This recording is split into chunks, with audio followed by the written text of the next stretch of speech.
あのちょっとまず僕の方から見た感想を言わせていただきます。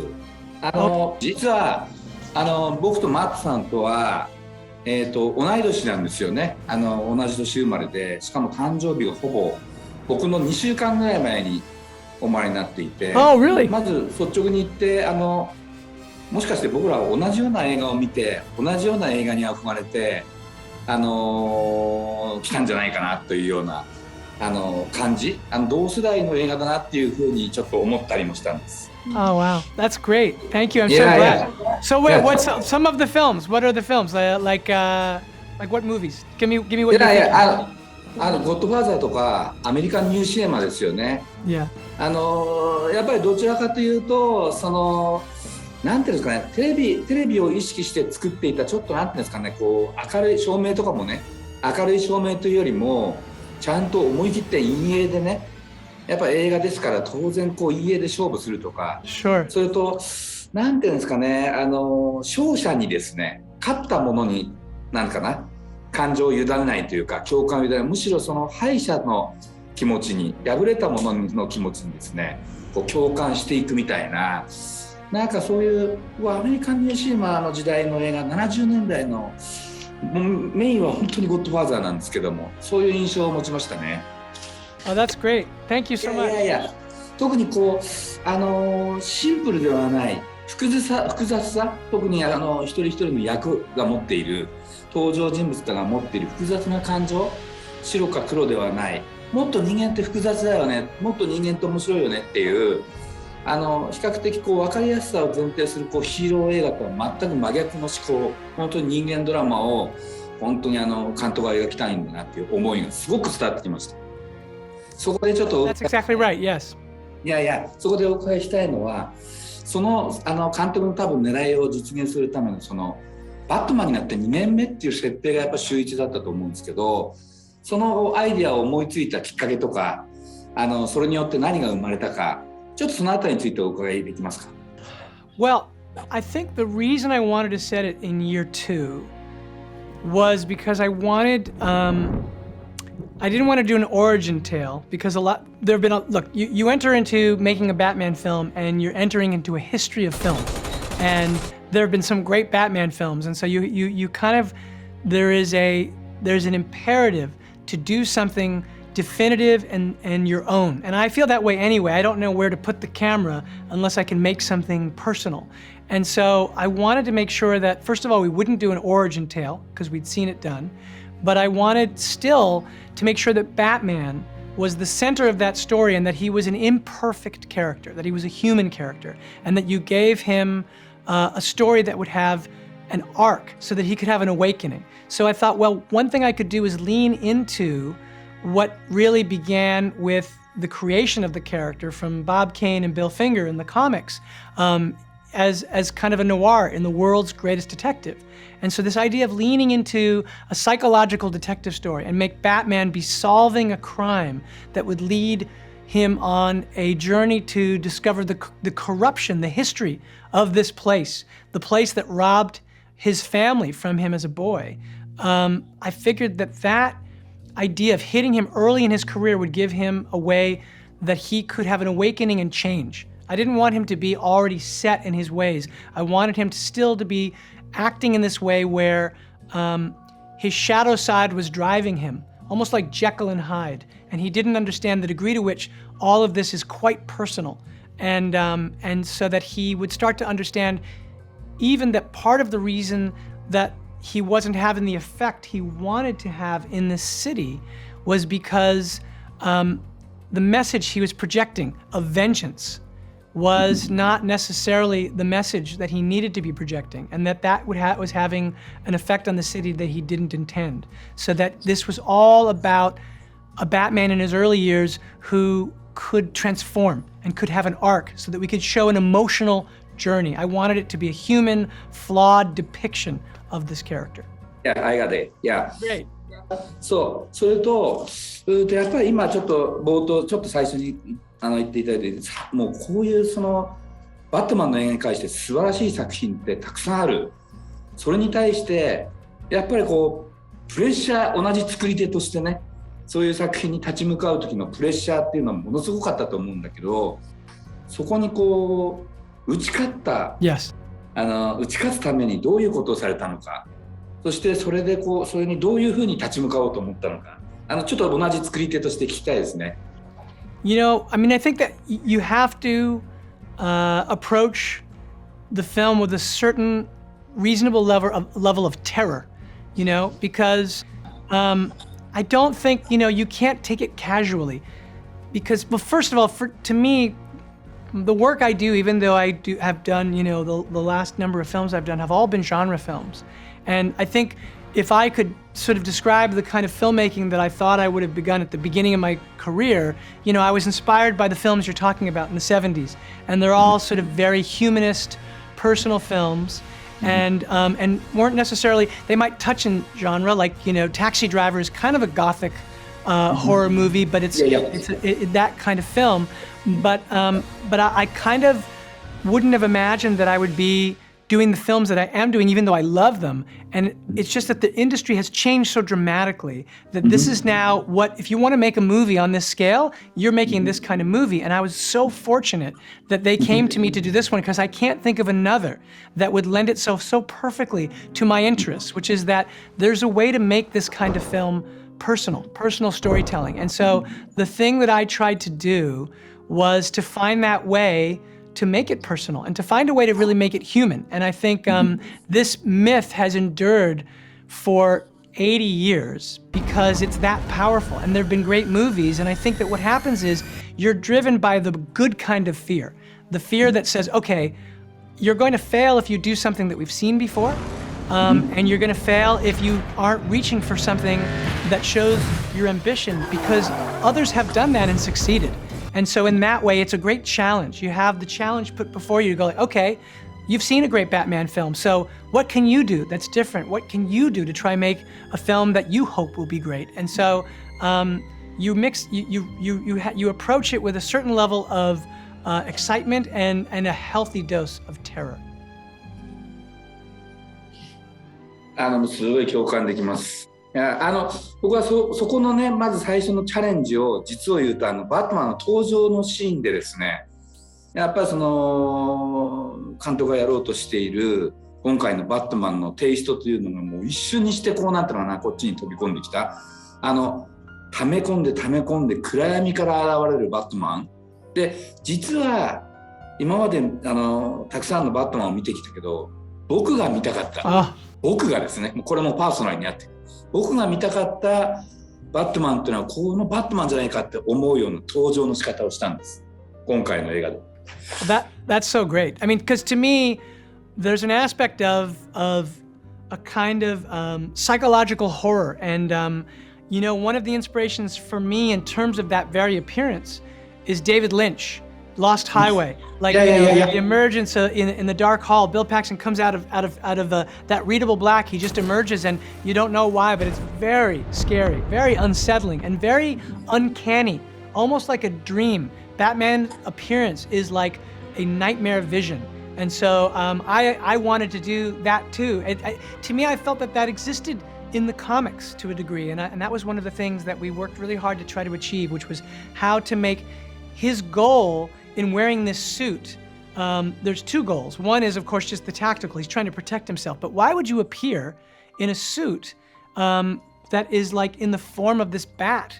And it's because you're meant to be a horrific image. You're meant to be a creature of the night. And so that, for me, that means a lot to me that you got that was the kind of appearance that you were waiting for, because that is what I'd always wanted to see too. それ今おっしゃったようなことも含めてバットマンが人間であるっていうことがこだわりが今回のバットマンスーツにね、細やかな傷とかバットマンも傷だらけであるっていうことがコスチュームから分かるっていう、ここがすごくこう地味に感動したんだよね俺そう細かくですね、彼の葛藤の跡がコスチュームに現れている。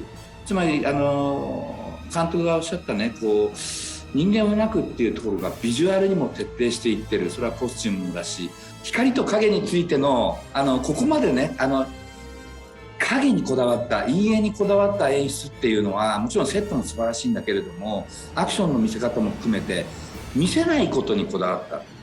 見せないこと、闇の中に人物がこう溶け込んでいって見せないことで何か違うものを際立たせようっていう演出をこれだけのビッグバジェットムービーで久しぶりに見た気がするんです。それに僕はものすごく感動した。そこについてのこだわりをちょっと伺わせていただけますか。 Sure.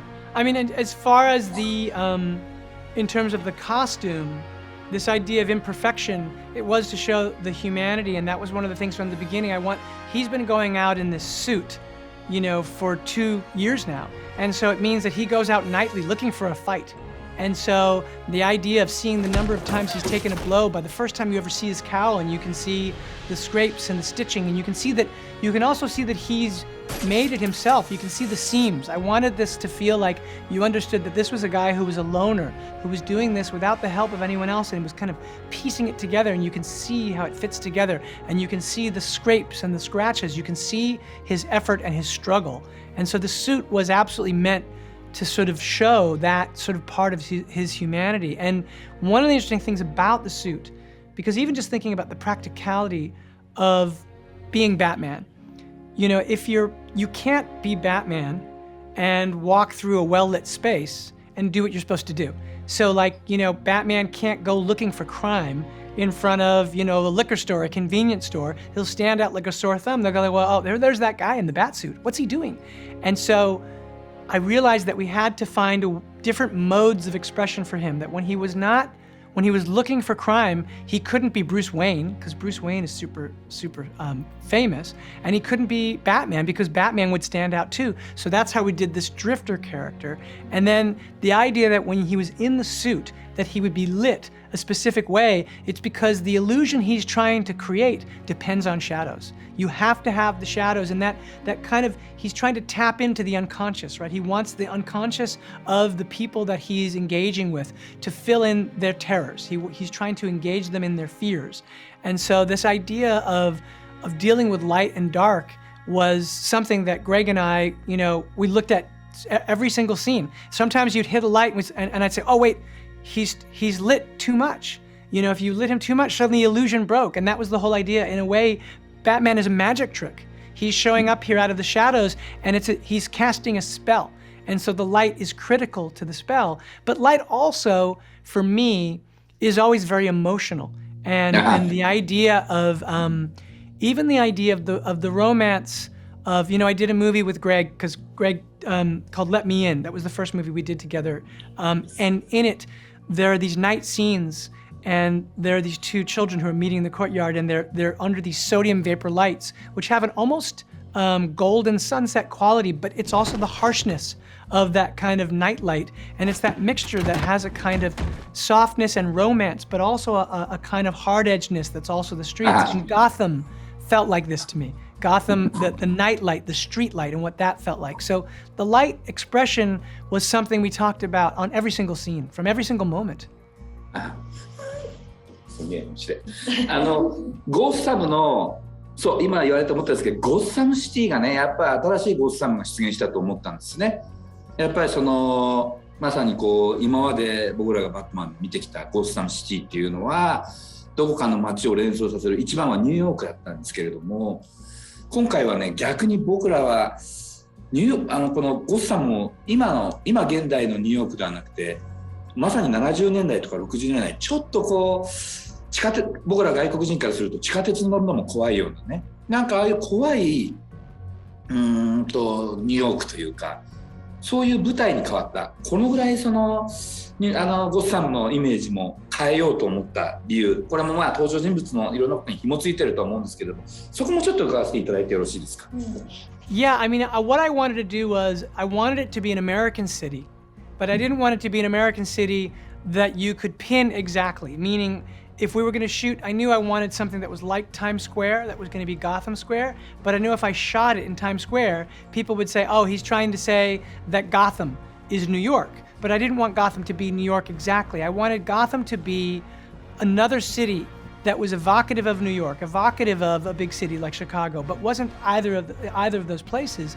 And so what we did was we went and we found places that had the foundation of the Gothic architecture, So we went to Liverpool, we were in Glasgow, and we used we did use little bits of Chicago, but we tried to use that as a baseline for the Gothic architecture and then sketched in with CG the more modern structures to make it feel like, wait, I know that feels like Times Square, but it isn't, so where am I? And the answer is you're in Gotham.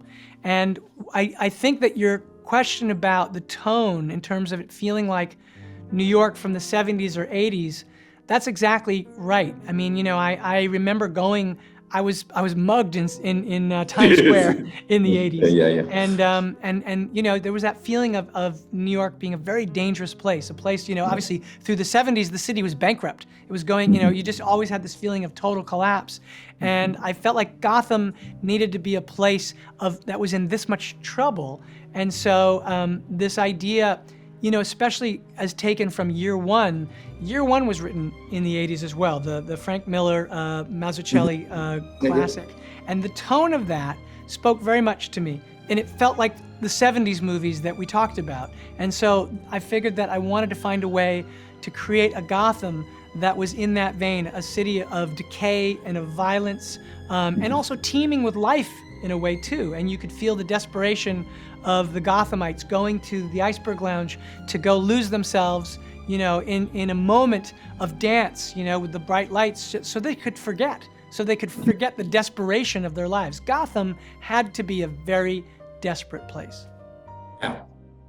あとやっぱ今回のすごく面白かったのはヴィランの複雑さですよね。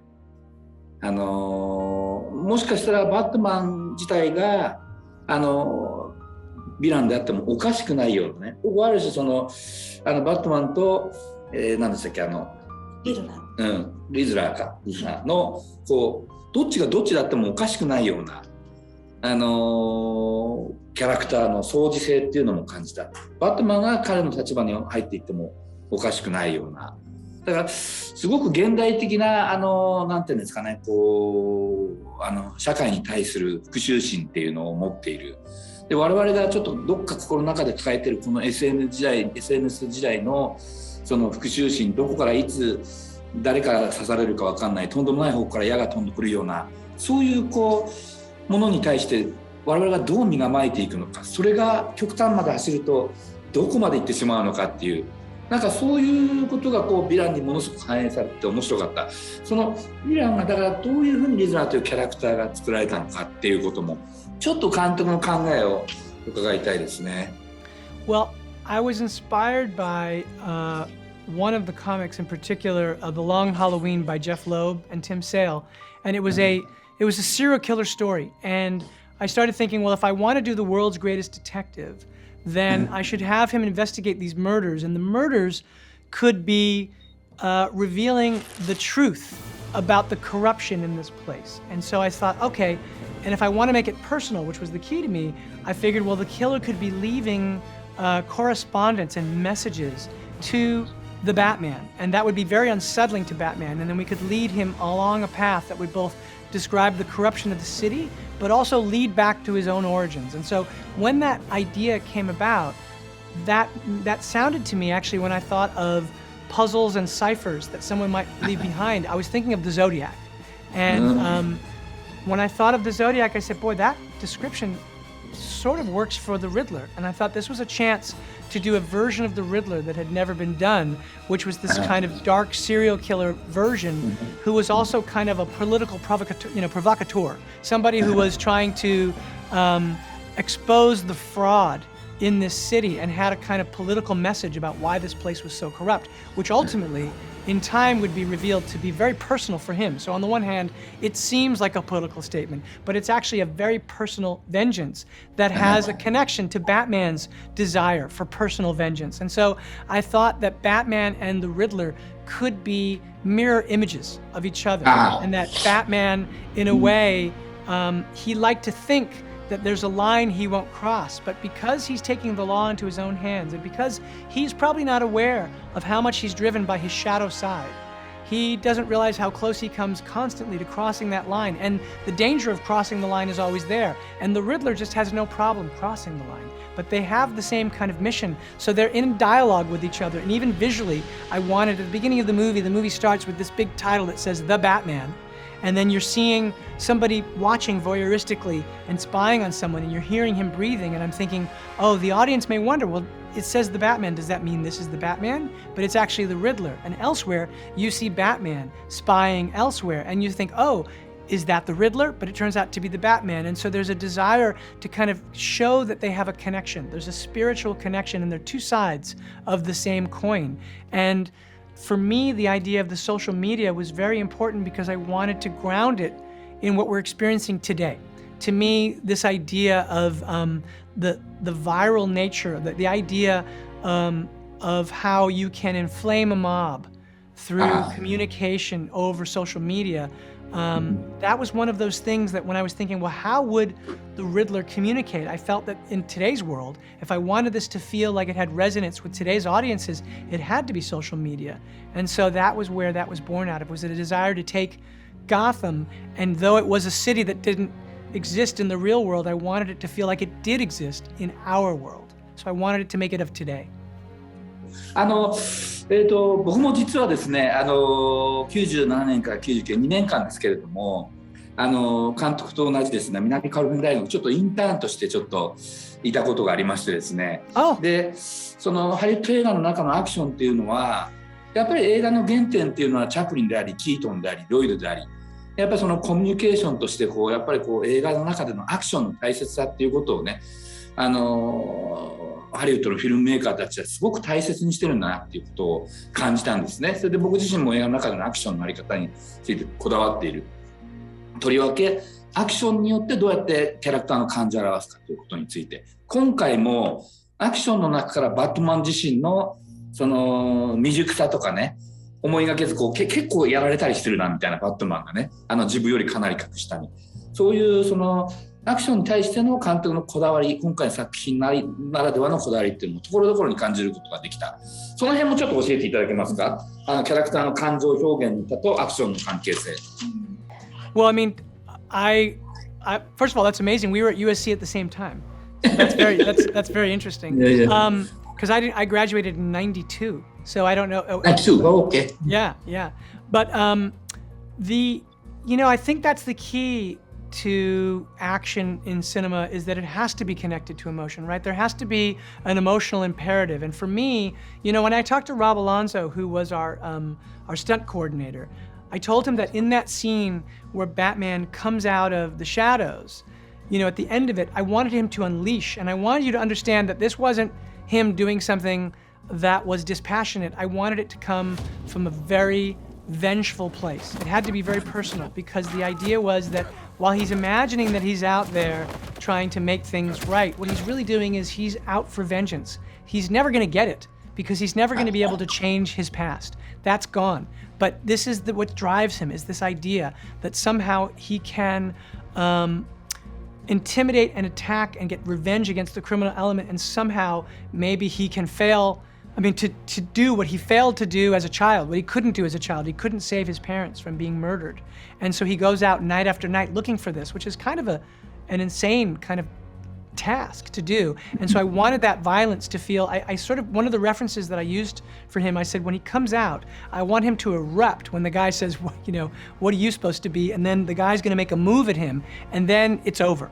And I wanted that to be like that moment in Goodfellas when Karen has been assaulted by the neighbor, and Henry Hill, the Ray Liotta character, you can see that he's in a rage about it, and he just goes across the street and he looks at the guy, and the guy's like, "What do you want?" And he takes out this revolver and he beats him senseless in a way that's shocking to us. It's not just that he puts this guy in his place. There is a level of rage that's so deep, that's well beyond what it is to just get back at this guy for what he did. He's unleashed something in Ray Liotta that changes the way we feel about Henry Hill. At that moment, you realize, at a certain point, you see all these violent people, and you kind of feel like Henry is the person who you're engaging with in this story, who you feel is the most like you. You've seen Joe Pesci, he's terrifying, you've seen him kill people, you've seen these other people kill people, but Henry Hill seems like kind of your way in. He's the one that's most like the audience, and then suddenly you see him unleash, and everything changes, and you realize realized the danger within him.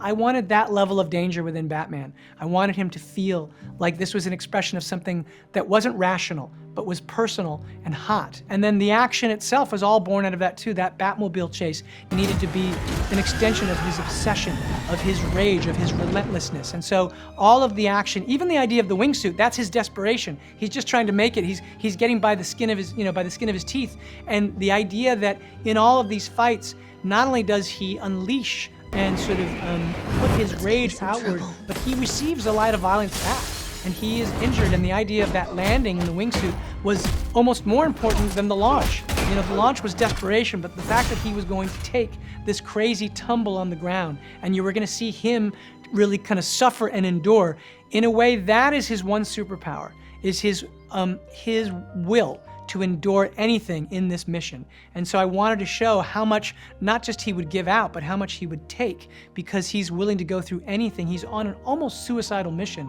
because he's got to make sense of his life. Yeah. 面白かった。Thank you. もう一回。Oh, thank you. いや、もう一回見たいなっていうのと、次どういうふうに、次回、これの続きを見たいですね。Oh, thank you. Thank you very much. Well, 僕の映画もぜひよかったら見てください。tell him I have enjoyed the conversation very much, and I really appreciate his fellow filmmaker. I appreciate his perspective.